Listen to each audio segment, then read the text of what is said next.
There are moments in life when just 1 second is enough to change everything forever. For Darius Mitchell, that moment came on a warm Thursday morning in San Diego when, as he was wiping grease from his deep brown, calloused hands, he heard the engine of a luxury car purr outside his old garage. The sound was smooth, expensive, and completely out of place in the working-class neighborhood he had been tied to his entire life. For Sienna Donovan, the 19-year-old girl who had lost 11 years of her youth to a wheelchair, the moment that changed, everything arrived quietly. It was the strange sensation of her foot touching the ground without pain for the first time since the fateful accident when she was only 8 years old. No applause, no fireworks, just a trembling breath and something she had once believed would never happen. But before the miracle appeared, there had been tragedy. There had been despair. There had been countless sleepless nights when one wonders whether the kindness of an ordinary person could possibly stand against a cold, unyielding system, one where millions of dollars had already proven powerless. This is the story of a black single father living on the margins of society, of a female billionaire carrying the guilt of a mother, and of a brave young girl who had grown accustomed to being told, "Accept your fate." This is the story of how a poor mechanic accomplished something that money, fame, and luxurious clinics could never buy. And it all began with a very simple question. Is your brace too tight? But before that question was ever asked, let me tell you about a man no one paid attention to. Darius was not always a single father living in an old garage. When he was younger, he dreamed of becoming an aerospace engineer just like Kwame. The two brothers used to sit on the roof of their house watching airplanes take off from San Diego International Airport, sketching naive designs of jet engines and airplane wings.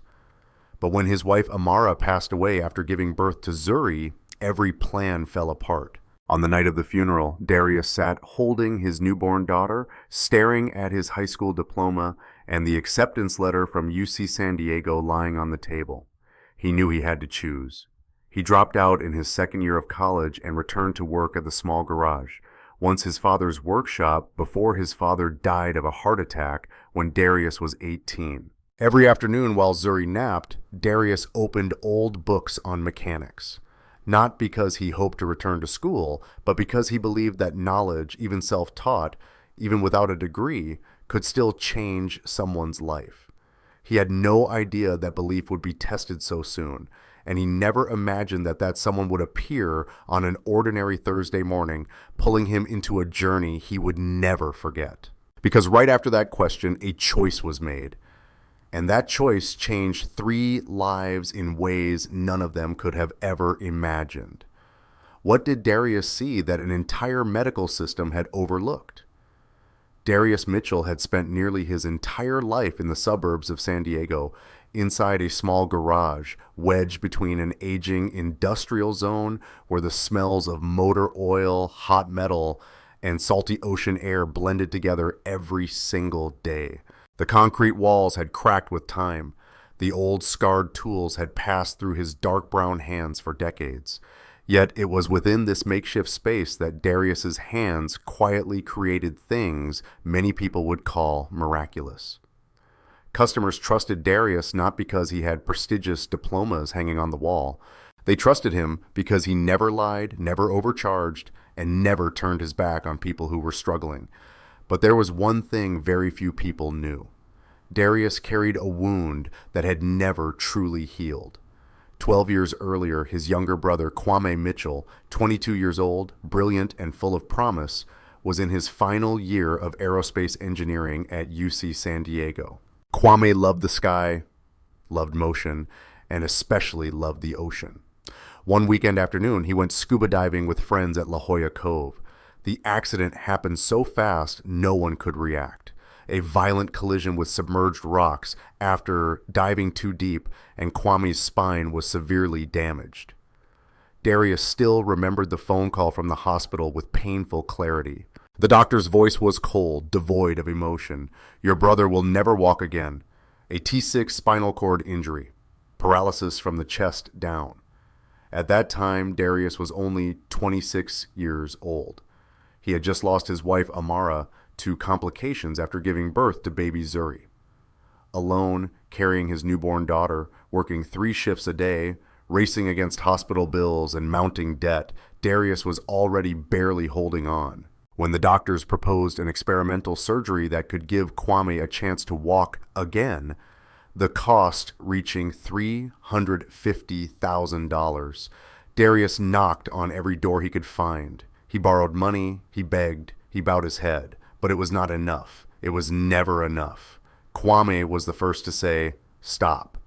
He looked at his older brother and smiled, even though the pain was unmistakable in his eyes. "You still have Zuri to take care of. I'll be fine, brother. I'll be okay." That brave smile. Darius knew he would carry it with him for the rest of his life. 5 years later, Kwame passed away due to pulmonary complications. In the stark white hospital room, he gripped his brother's hand tightly, his breath broken and shallow. "Promise me if you ever get the chance, help people like me. Don't let them lose hope the way I once did." From that day on, every night after Zuri had fallen asleep, Darius returned to the garage. Not to fix cars, but to learn old books on biomechanics, YouTube videos on orthopedic engineering, medical device schematics. He painstakingly gathered piece by piece. Darius had no medical degree, but he had the hands of a gifted mechanic and a promise to a brother who was gone. That small garage slowly became a silent laboratory. Darius studied artificial joints, weight distribution, the mechanics of human movement like a perfectly engineered machine, yet heartbreakingly fragile. His wife was gone, his brother was gone, and Darius lived with the guilt that he had not been strong enough to save either of them. But he never gave up hope, because deep in his heart, Darius believed that one day when the opportunity appeared, he would keep his promise to Kwame. And it was from that very promise, from those long, silent nights inside the old garage, that Darius's fate quietly began to turn in a different direction. Not far away, also along the edge of the Pacific Ocean, also carrying a wound that would never fully close, there lived another mother, one whose world stood in complete contrast to Darius's. Alexandra Lexi Donovan was not an ordinary mother. She was the CEO of Bionova Technologies, California's leading biotechnology corporation, a pioneer in gene therapy and regenerative medicine. Lexi's name appeared on Forbes, at TED Talks, and at dozens of international scientific conferences. She was the embodiment of success, intellect, and power. But all that prestige could not erase one fateful night 11 years earlier. It was an August evening at Pacific Beach. The sky was clear, the breeze gentle, the waves rolling rhythmically onto the shore. Sienna, then only 8 years old, was learning to surf. Her small but radiant passion. Lexi sat on the sand, phone in hand, handling an urgent email related to a deal worth $200 million. "Mom, look at me." Sienna's excited voice rang out from the ocean. Lexi waved back, but did not lift her head. "I see you, sweetheart. Be careful." But she did not truly see. She was typing an email. That evening, the waves were stronger than usual. A sudden, powerful wave crashed in. Sienna lost her balance and fell into the water. The surfboard slammed violently into her head. By the time the lifeguards pulled Sienna onto the shore, she was unconscious. Blood streamed from the wound on her head, mixing with the bitter salt water. Traumatic brain injury, cervical spinal cord damage, and emergency surgery lasting 14 hours, Sienna survived. But from the chest down, there was no sensation. Lexi never forgot the moment she sat beside the hospital bed, watching her tiny daughter wake up. Sienna tried to move her legs, and nothing happened. Fear filled the child's eyes as they searched for her mother. "Mom, why can't I feel my legs?" And there was a question Sienna did not say out loud, but Lexi read it clearly in her daughter's eyes. "Where were you when I got hurt?" From that day on, Lexi did the only thing she knew how to do. Use money to fight fate. Millions of dollars were spent. The world's top specialists from Johns Hopkins, the Mayo Clinic, from Switzerland, from Japan were brought in. 11 years passed, 11 surgeries, dozens of treatment programs, countless state-of-the-art orthopedic devices, but Sienna still could not walk. Her current brace, manufactured by OrthoCare Solutions, the world's leading orthopedic device company, cost $180,000. It was designed by a team of engineers from MIT, made from the lightest titanium alloy, and integrated with an AI sensor system that adjusted pressure according to body movement. On paper, it was a technological miracle, but in reality, every step Sienna took still hurt. She still wobbled. She still had to grit her teeth and endure the pain. Lexi knew her daughter was trying. Sienna never complained. She always smiled, always said, "I'm fine, Mom." But there were nights when Lexi passed by her daughter's room and heard soft sobbing behind the half-closed door. And on nights like that, Lexi would sit alone in her vast office, gazing out at the Pacific Ocean, shimmering under the moonlight, the very ocean that had stolen her daughter's legs, and ask herself a question no scientific board could answer. Is there ever enough money to buy forgiveness? That Thursday morning, Darius was wiping the grease from his oil-stained hands after finishing repairs on the engine of an old Cessna, the prized possession of a retired pilot. Inside the small garage, San Diego's sunlight slanted through the half-open roll-up door, illuminating the oil-stained concrete floor. Zuri, 7 years old, sat cross-legged on the garage floor, completely absorbed in her drawing. Her hair was styled in neat coiling braids, and on the messy sheets of paper were airplanes, jagged gears, and strange machines that only a child's imagination could invent. "Dad?" Zuri looked up, holding a small mechanical puppet Darius had built for her by hand. "Why doesn't this joint rotate smoothly?" Darius knelt beside her and smiled patiently. "Because I haven't lubricated it enough, sweetheart," he said. "Machines are just like people. When a joint gets dry, movement becomes painful." At that exact moment, an unfamiliar sound filled the air. Not the usual mechanical noise of the industrial neighborhood, but a deep, smooth, luxurious engine sound, something that clearly did not belong here. Darius stood up, stepped outside, and froze. In front of him was a white Rolls-Royce Cullinan, gleaming and polished, reflecting the California sun like a mirror. The vehicle stood out so starkly it felt almost wrong, on a street lined with worn-out cars where factory noise mixed with the cries of seagulls. Its presence was like a slice torn from another world. The rear door opened. A young woman stepped out slowly and carefully, supported by metal braces, tightly encasing her legs. Her long brown hair fell softly over her shoulders. Her features were delicate, but her eyes carried exhaustion, the kind of exhaustion that comes from enduring too much for too long. Beside her stood a middle-aged woman, blonde hair neatly tied back, an immaculate white suit, a straight posture, and the sharp gaze of someone accustomed to running a multi-billion-dollar empire. Alexandra Donovan. Lexi scanned the old garage, skepticism mixed with desperation clearly written on her face. She did not want to be here, but the car's engine had overheated on Interstate 5, and the GPS had guided her to the nearest garage. "This one." "Sorry to bother you," Lexi said, her voice polite but distant. "My car overheated. Could you take a look?" Darius nodded, wiping his hands on his shirt. "Of course, let me check." He opened the hood and bent down to inspect the engine. But even as he tried to focus on the Rolls-Royce, his eyes kept drifting toward the young woman. Sienna was attempting to sit on an old wooden bench in front of the garage. The rigid braces made even the smallest movement difficult. She took a long time adjusting herself before finding a position that hurt a little less. Darius noticed immediately. It was a mechanic's instinct, an eye trained to spot mechanical misalignment in a split second.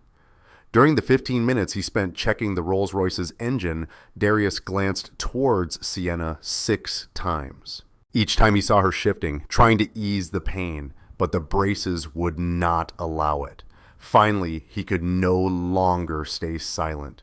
Darius walked over and knelt down at Sienna's eye level, not looking down at her the way so many people unconsciously do with someone who is disabled. His voice was gentle, careful. "Excuse me. I don't mean any disrespect, but your brace. Could it be too tight?" Sienna blinked, stunned. No one had ever asked her that. People either stared, avoided her, or smothered her in suffocating sympathy. "How? How did you know?" Sienna's voice trembled. "I'm not a doctor," Darius said honestly, "but I'm a mechanic. I can tell when something doesn't fit right. And this brace, it doesn't allow you to move naturally." Lexi immediately stood up, her eyes sharp with alarm. "What are you saying?" "That's a top-of-the-line medical device made by OrthoCare, the world's leading company." Darius didn't argue. He simply asked calmly, "May I take a closer look? Just look. I promise I won't touch anything without permission." Sienna looked at her mother, then she nodded. Darius knelt down and asked for consent before touching the brace. His dark brown hands traced along the metal joints, checking angles, testing flexibility. His eyes narrowed, his fingers stopped at the knee joint, then the hip, and he saw the problem. "This knee joint is fixed at a 15 degrees angle," Darius said slowly, his tone serious.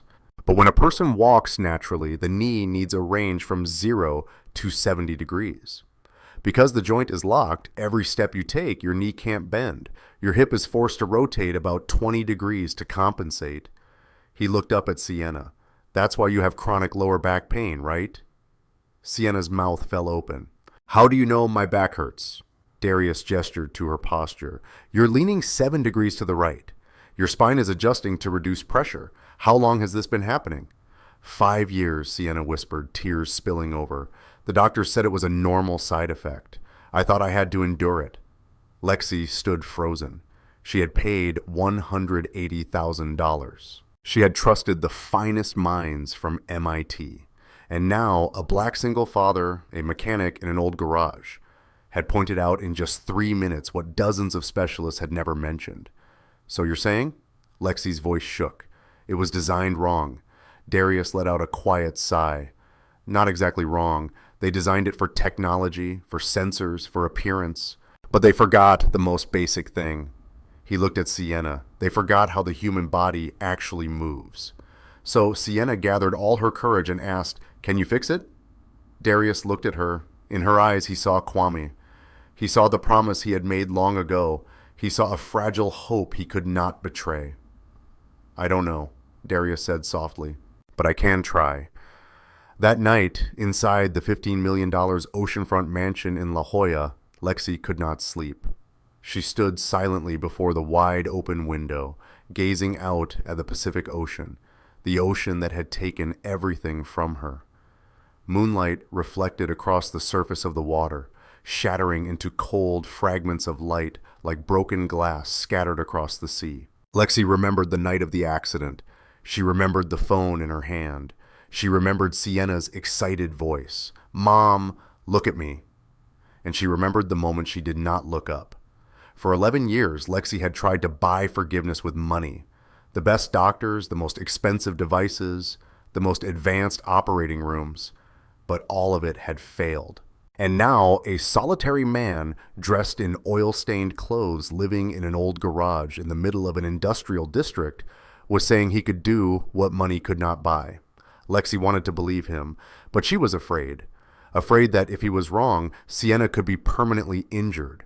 Afraid because she had been disappointed too many times. So many that she no longer had the strength to endure another failure. And most of all, afraid that if a poor mechanic could do what her entire medical empire could not, then what had she wasted the past 11 years on? A soft knock sounded at the door. Sienna rolled into the room in her wheelchair, moving slowly. "You're not asleep yet, Mom." Her voice was gentle. Lexi turned around hurriedly, wiping away her tears. "I was thinking about the mechanic today." Sienna rolled closer. "You don't trust him, do you?" "It's not that I don't trust him," Lexi said quietly. "I'm afraid if he's wrong, I'll still be the same as I am now," Sienna interrupted, her voice strangely calm. "Mom, I've lived like this for 11 years. I've had 11 surgeries. I've tried everything money can buy, and I still hurt. I still can't walk. I still feel like I'm a burden.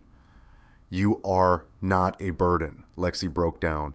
But I feel like one, Sienna said, tears streaming down her face. Every time you look at me, I see guilt in your eyes. You keep trying to buy me a miracle. But miracles aren't something you can buy, Mom. Lexi knelt down and pulled her daughter tightly into her arms. I'm sorry for not looking up. I'm sorry for Mom. Stop apologizing. Sienna wrapped her arms around her, her voice trembling. Let me try this time. Not because of money. Not because of famous doctors. Just because there's someone who truly wants to help me. Lexi said nothing, but her heart felt as though it were breaking apart. Because for the first time she realized that for 11 years she had been trying to save her daughter, not with love, but with money and power. And that had never been enough. The next morning, Lexi called Darius. Her voice trembled. Mr. Mitchell, I want you to try, but on one condition. Yes, please, Darius replied. If there is any sign of danger, even the smallest, I will stop immediately. I cannot risk my daughter. I understand, Darius answered without hesitation. And I don't want to hurt her either. I promise I'll be absolutely careful, Lexi exhaled slowly. Fine, but I will be there every step, every decision. Yes, ma'am, Darius said softly. I just need you to trust me. One chance. And for the first time in 11 years, Lexi Donovan, a woman accustomed to controlling everything, chose to let go of control. She chose to place her trust in a stranger. Not because of credentials, not because of reputation, but because in that man's eyes she saw something she had lost a long time ago. Genuine kindness. That morning, after Lexi and Sienna left, Darius carried the brace back into the garage as if he were holding a precious relic. He placed it on the old workbench, carefully wiping away every speck of dust, every scratch, as though he were touching something even more fragile than metal itself. Zuri sat beside him, her wide eyes following every movement her father made. Dad, are you going to fix this so she can walk? She asked. Darius stopped what he was doing. I'm going to try, sweetheart. Zuri was quiet for a moment, then asked softly, like when you wanted to help Uncle Kwame. Darius looked up at his daughter, his eyes darkened. Then he nodded. Yes, like that. From that moment on, Darius began to dismantle the brace, the rigid metal joints, the straps that distributed pressure incorrectly, an expensive AI sensor system that was nearly meaningless once the human body actually moved. He redrew the entire design, calculated every angle, compared it to how a normal person walks, how the knee bends, how the hips rotate, how the ankle pushes force forward. The first night passed without him noticing. When the faint morning light crept into the garage, Darius was still sitting there, a technical pen in his hand. Zuri woke up and found her father slumped asleep at the workbench. The next day, the first prototype was born. Darius cut the weight by nearly half, increased the knee's range of motion, and added special padding at the contact points. When Sienna returned, Lexi came with her, her eyes so tense she never took them off her daughter for even a second. Are you ready? Darius asked quietly. Sienna nodded. I'm ready. The new brace was fitted. Sienna stood up.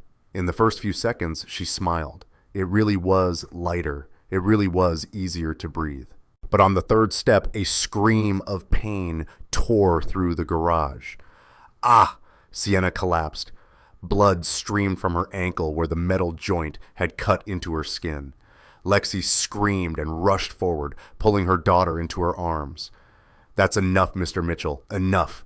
I was wrong to trust you. Darius stood frozen. His dark brown hands trembled, covered in blood.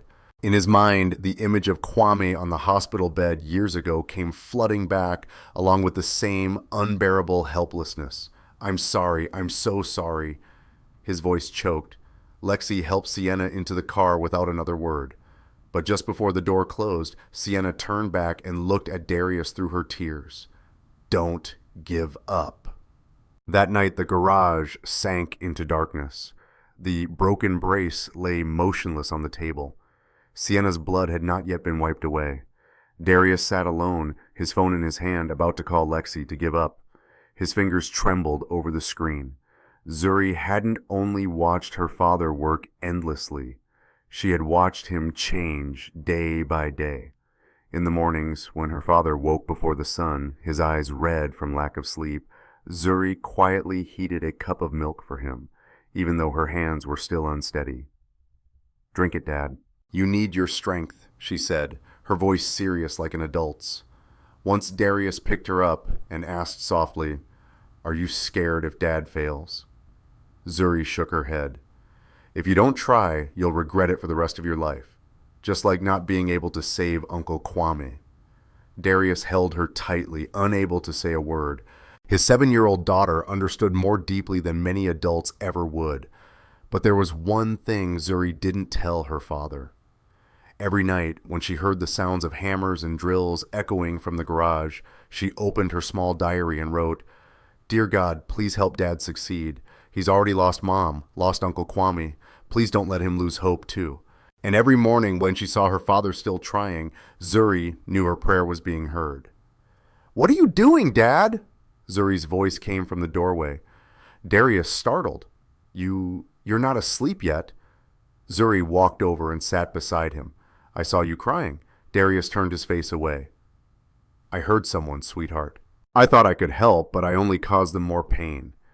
Zuri was silent for a long time. Then she asked, "Did Uncle Kwame ever tell you to give up?"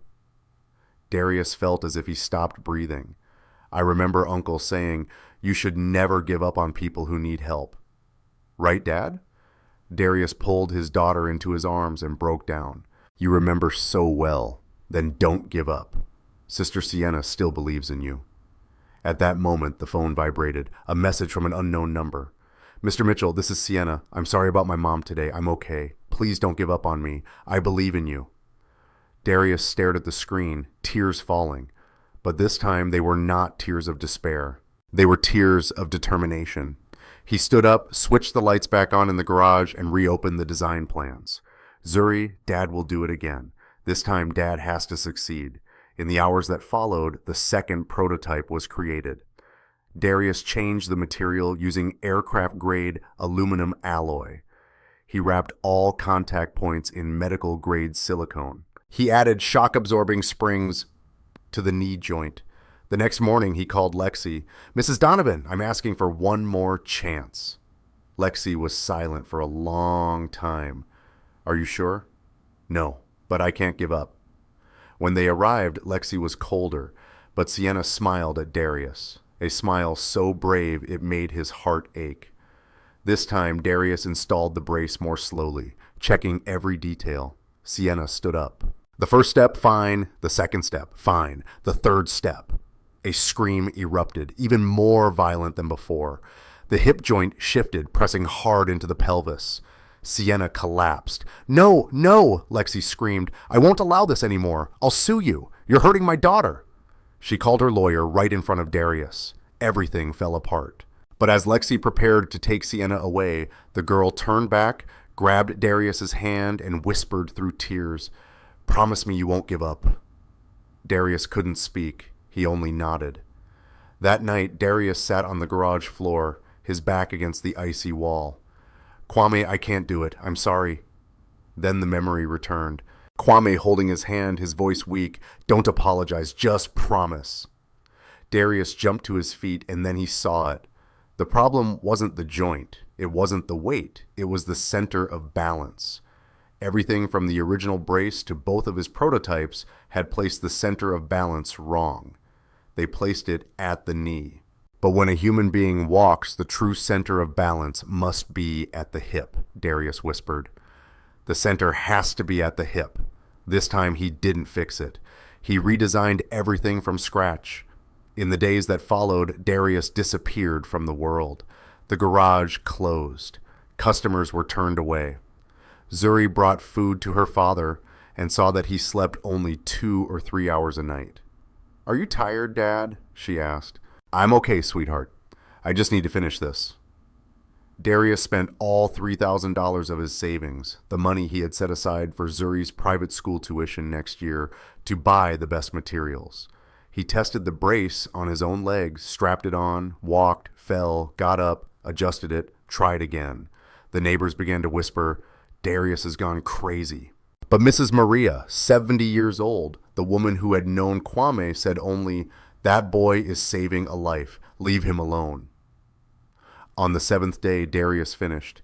The new brace looked nothing like anything before it, 60% lighter, smooth joint movement. The center of balance fully shifted to the hips, distributing pressure evenly throughout the body. Darius stood still, staring at it, his hands trembling. "Kwame, I finished it." He closed his eyes. "I hope this time I won't fail again." Darius stared at his phone for 20 long minutes before finally finding the courage to press call. The call connected. "Mr. Mitchell," Lexi's voice came through cold and distant. "Mrs. Donovan." Darius took a deep breath. I finished it. I know you no longer trust me, but I'm asking for one last chance. Just this once. If I fail, I won't trouble you again, I promise." On the other end of the line, there was a silence so long it was frightening. Finally, Lexi spoke. "Do you know, Mr. Mitchell, my lawyer is preparing a lawsuit against you twice. Twice my daughter was injured because of you." "I know," Darius's voice grew, "and I'm sorry, but I also know something else." He paused. "Sienna still believes in me. I receive messages from her every day. She asks me if I've given up." Lexi let out a quiet laugh, a laugh devoid of joy. "That's why I've gone crazy." She said, "My 19-year-old daughter is placing her entire life in the hands of a stranger, and I, a mother, am considering letting that happen." "You are a good mother," Darius said slowly. "You're just trying to protect your child." "No," Lexi's voice softened, heavy with pain. "A good mother wouldn't have been looking down at her phone 11 years ago. A good mother would have seen her daughter when she called out." Darius heard Lexi crying on the other end of the line. "Mr. Mitchell," she continued, her voice breaking, "for 11 years I've tried to buy forgiveness with money, but Sienna told me she doesn't need me to buy a miracle. She just needs me to believe." "Then believe in your daughter," Darius said gently, "and believe in hope." The next morning, Lexi and Sienna appeared in front of Darius's garage, but this time they weren't alone. With them was Dr. Raymond Foster, California's leading orthopedic specialist, the man who had followed Sienna's case for the past 11 years. He came at Lexi's request with one clear purpose: to assess the level of risk. "Doctor," Foster looked Darius up and down, his gaze laced with skepticism and disdain. "You're a mechanic, correct?" "Yes, sir." "And you think you can do what a team from MIT and I could not?" he asked coldly. Darius didn't argue. "I just want to help." Dr. Foster scoffed. "I hope you know what you're doing, because if Miss Sienna is injured again, you'll be facing a very serious lawsuit." Darius nodded. "I understand." The doctor bent down to examine the new brace, his brows furrowed. "This center of balance system does not follow medical standards, but it follows mechanical principles," Darius replied calmly, "and humans move according to mechanics, not textbooks." Dr. Foster was about to argue, but stopped himself. While Darius prepared, the doctor stood in the corner of the garage, observing every detail. He didn't want to be here. He had strongly opposed Lexi's request, but as a physician with 30 years of experience, he couldn't deny one fact. This brace was different. He had examined it earlier. The balance system, the force distribution, the flexibility of the joints, everything contradicted what he had been taught. Yet, from a mechanical standpoint, it was flawless. "Mr. Mitchell," Dr. Foster said, his tone serious, "if this works, do you understand what it means?" Darius looked up. "It means she can walk." "No," Dr. Foster shook his head. "It means you will change an entire field of medicine, and there will be many people who won't like that." Darius was silent for a moment, then said quietly, "I don't care whether they like it or not. I only care about her." Dr. Foster looked at the black man before him. No degrees, no prestige, but possessing something he himself had long lost in medicine. Absolute focus on the patient. For the first time in many years, Doctor. Foster secretly hoped he was about to witness a miracle. At that moment, Sienna spoke. "Dr. Foster, I want to try, please." He turned to look at her and let out a long, deep breath. "All right, but I will stand here. If there is any sign of danger, I'll stop immediately, Darius said firmly. I promise. The air inside the garage seemed to freeze.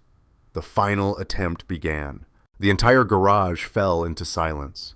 Not an empty silence, but one so taut that every heartbeat inside every chest could be heard. Darius knelt in front of Sienna, lifting the new brace. His eyes met the young woman's. No words were needed. Between them, a silent promise had already been made. Are you ready? He asked. Sienna nodded, her hand gripping her mother's tightly. Darius began fitting the brace.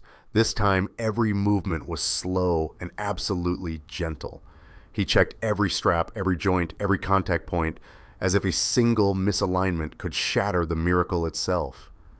How does it feel? He asked. Light, Sienna whispered. Much lighter. Darius stood up and extended his hand, then stopped halfway. I won't hold you. I'll only be here if you need me, but you have to stand on your own. Is that okay? Sienna took a deep breath. Then slowly, she stood up. The first second, her body didn't shake. The second second, she was still standing. The third second, Sienna suddenly realized something that froze her entire body. Mom, her voice trembled. I don't hurt. Lexi raised her hand to cover her mouth. Tears spilled out before she could stop them. Dr. Foster narrowed his eyes, leaning in to observe every detail. It's not that the pain is reduced, Sienna whispered, as if afraid that speaking too loudly would make the moment vanish. It's that there is no pain. For the first time in 11 years, I feel no pain. She held her breath. Her heart pounded as if it would burst from her chest. Her entire body trembled, not from pain, but from an emotion too large, too sudden to contain. Darius spoke very softly. Let your body trust the support. The brace will carry the weight. You just need to move. Sienna nodded. Tears streamed freely down her cheeks. She looked down at her right foot. She tried to move her toes. No sensation, just as it had been for 11 years. But the brace responded instantly, gently, naturally. She shifted her weight. The first step, her foot touched the ground. No pain, her knee bent 20 degrees, 30, 40, smoothly, like a normal person's. No pain. Sienna gasped, her voice breaking. Mom, I'm the second step, her left foot. She shifted her weight. Her hip rotated naturally, no longer forced to twist 20 degrees to compensate. The brace distributed the pressure evenly across her body. No pain, her knees trembled, not from weakness, but from emotion. 11 years of pain, helplessness, despair.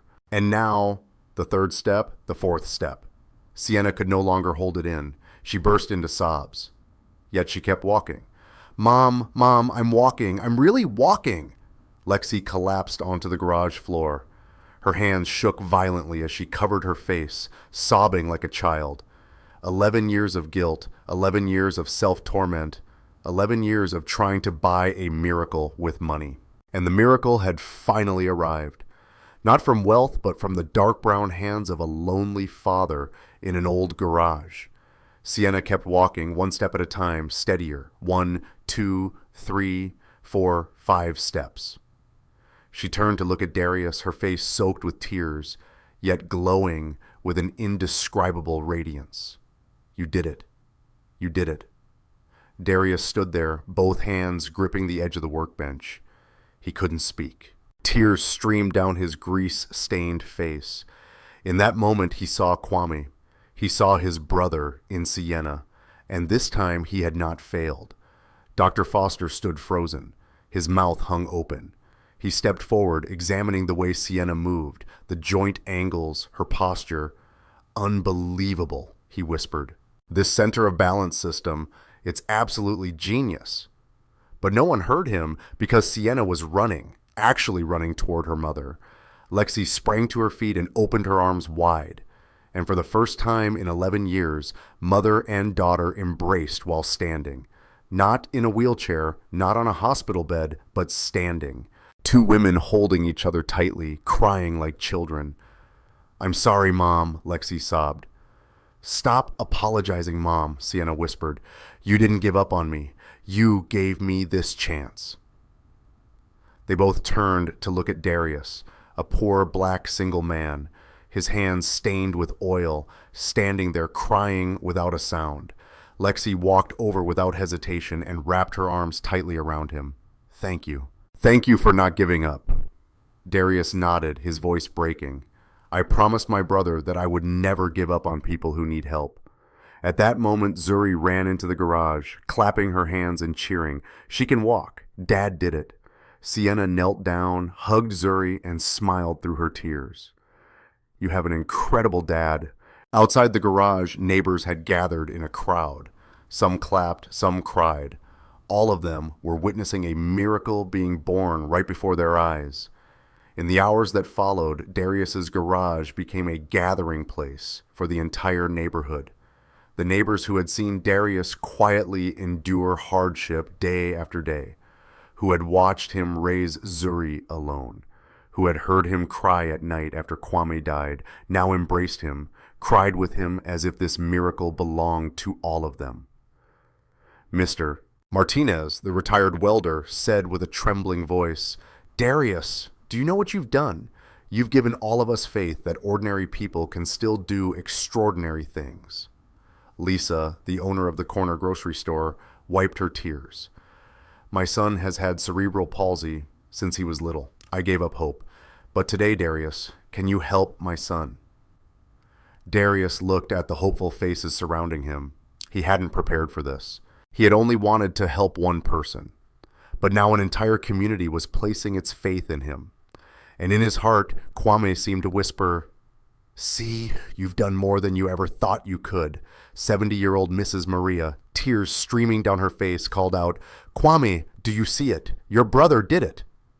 2 weeks later, Sienna was walking steadily. Every day she trained with Darius in that old garage. Each step grew a little more confident. No more sudden stabbing pain. No more fear each time she shifted her weight onto her legs. There was only sweat, focus, and a growing sense of trust, building with every step. The story began to spread, not through press releases or glossy articles, but through the stunned looks of other patients in hospitals when they saw Sienna walking. Word passed from one person to another. A girl who had been in a wheelchair for 11 years was now moving on her own 2 legs. But the glory did not last long. One morning, Darius received an official letter from OrthoCare Solutions, the company that manufactured Sienna's original brace. The envelope was thick, the paper stark and cold. He opened the letter. His hands trembled as he read each line. Legal notice.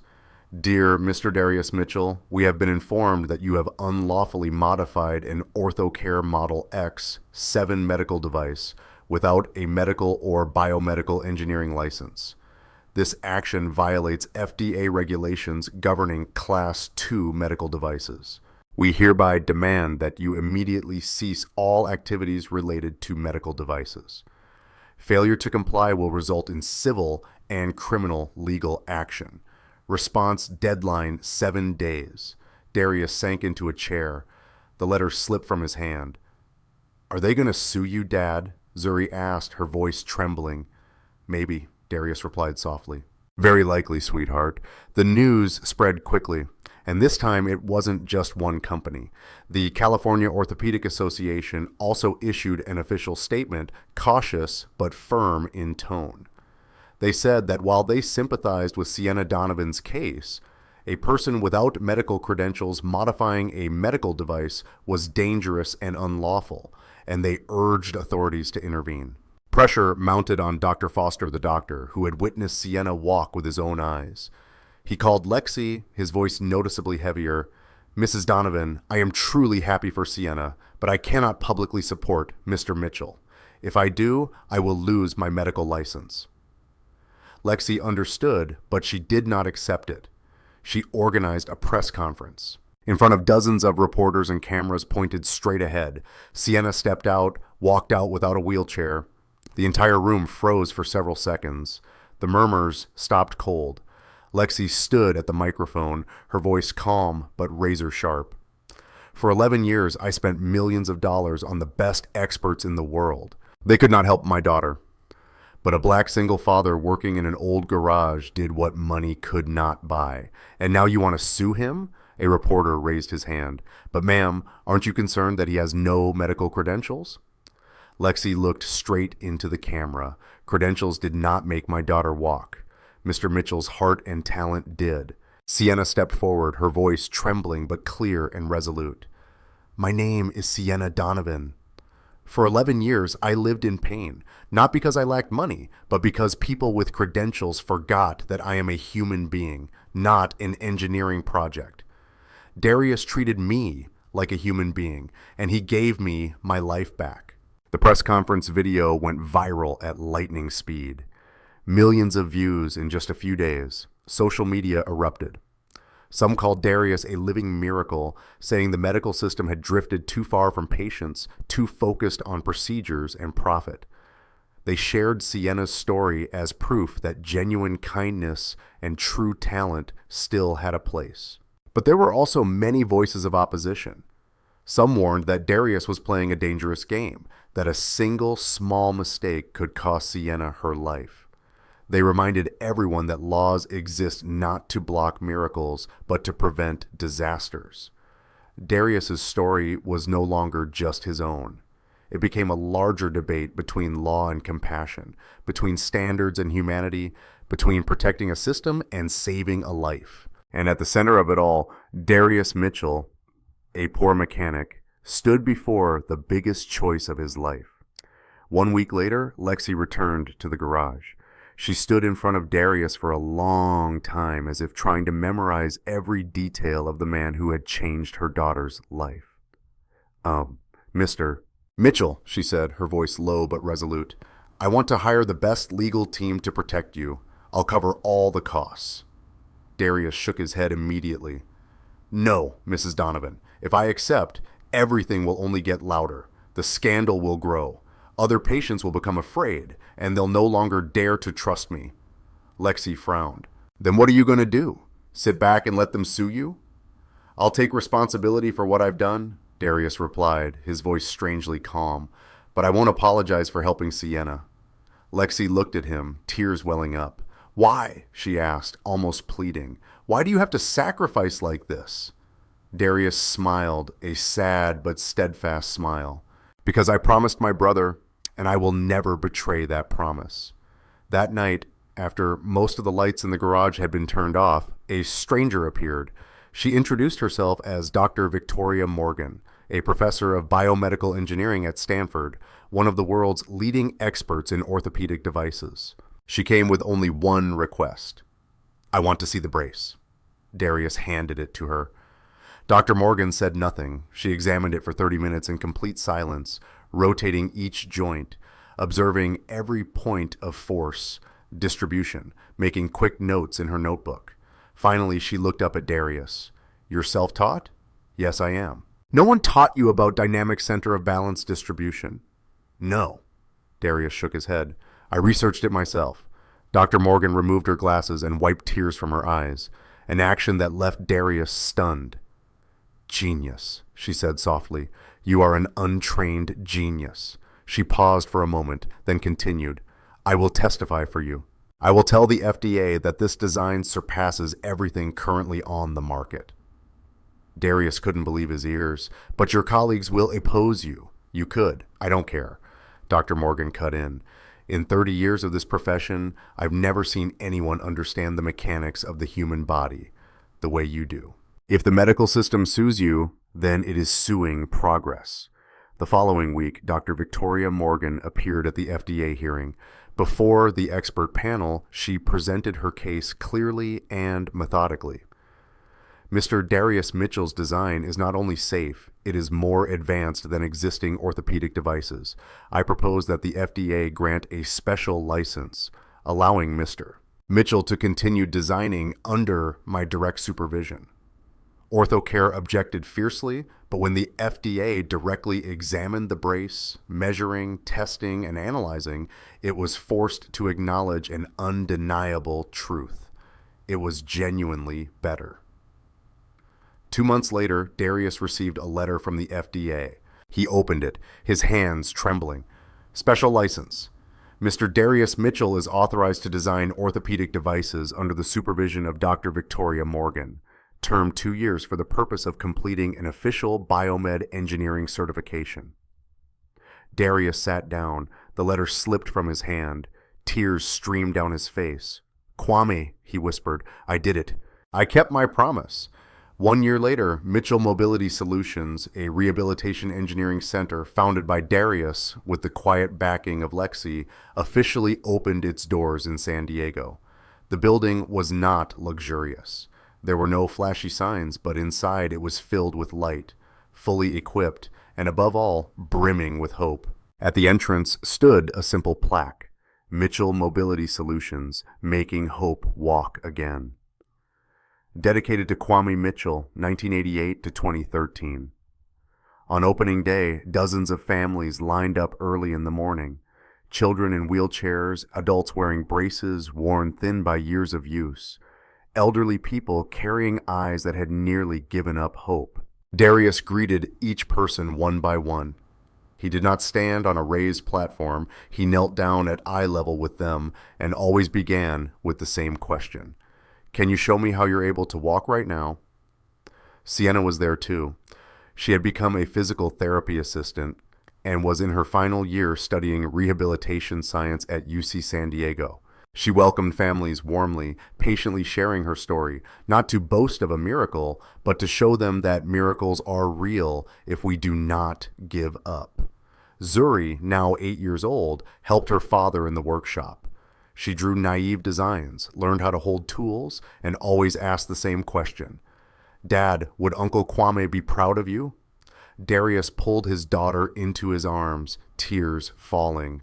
"He would be very proud, sweetheart." Dr. Victoria Morgan became the center's scientific advisor. She taught Darius formal biomedical engineering knowledge and at the same time learned from him something no classroom could teach: mechanical intuition grounded in real human bodies. Lexi changed as well. She was no longer the cold CEO who lived only in boardrooms. She spent more time with Sienna. Mother and daughter often walked along Pacific Beach, the place that had once taken everything, now the place where they found each other again. One afternoon, gentle waves lapped at their feet. "Mom," Sienna said softly, "I don't resent you for that night." "Not ever," Lexi broke down in tears. "But if I had looked up, then I still could have been hurt." Sienna smiled. "Mom, the accident was caused by the ocean, not by you. Please stop punishing yourself." They embraced, tears blending with the sound of the waves. 6 months later, a 10-year-old boy named Ethan was brought to the center, paralyzed since birth. A poor family. No money for any kind of device. Darius looked at the boy and smiled gently. "Hi, I'll help you walk for free. Don't worry."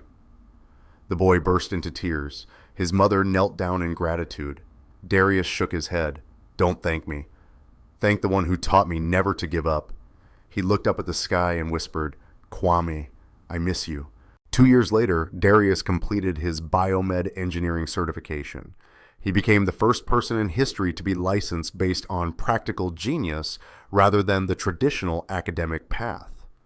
Mitchell Mobility Solutions had helped more than 300 patients. 80% of them learned to walk again. The story spread across California, then the entire country. But Darius never forgot his roots. The old garage was still there. He still repaired aircraft engines. He still lived simply because he did not do this for money or fame. He did it for a promise. A California sunset stretched across Pacific Beach. Darius, Zuri, Lexi, and Sienna sat on the sand, watching the sun sink toward the horizon. Sienna stood up. She stepped into the waves for the first time in 13 years, letting the seawater touch her legs. She laughed, shouting like a child, "Mom, I can feel the water." Lexi ran toward her. Mother and daughter stood in the surf, holding each other tightly and crying. Darius watched them and smiled. Zuri looked up and asked, "Dad, are you happy?" "Very happy, sweetheart, because you kept your promise to Uncle Kwame." Darius nodded, tears streaming down his face. "Yes, and I will keep it forever." In the California sunset sky, the final rays of sunlight shone down like a blessing. This is not just a story about a single father, a billionaire burdened by guilt, or a brave young woman. This is a story about the simplest thing and the most profound. Kindness can change the world one step at a time. Miracles do not come from money. Miracles come from hands that never give up. If this story touched you, don't forget to subscribe to the channel to continue walking alongside stories of hope, redemption, and everyday miracles. And turn on notifications because perhaps the next story will be exactly what you need to hear today. See you again on another journey.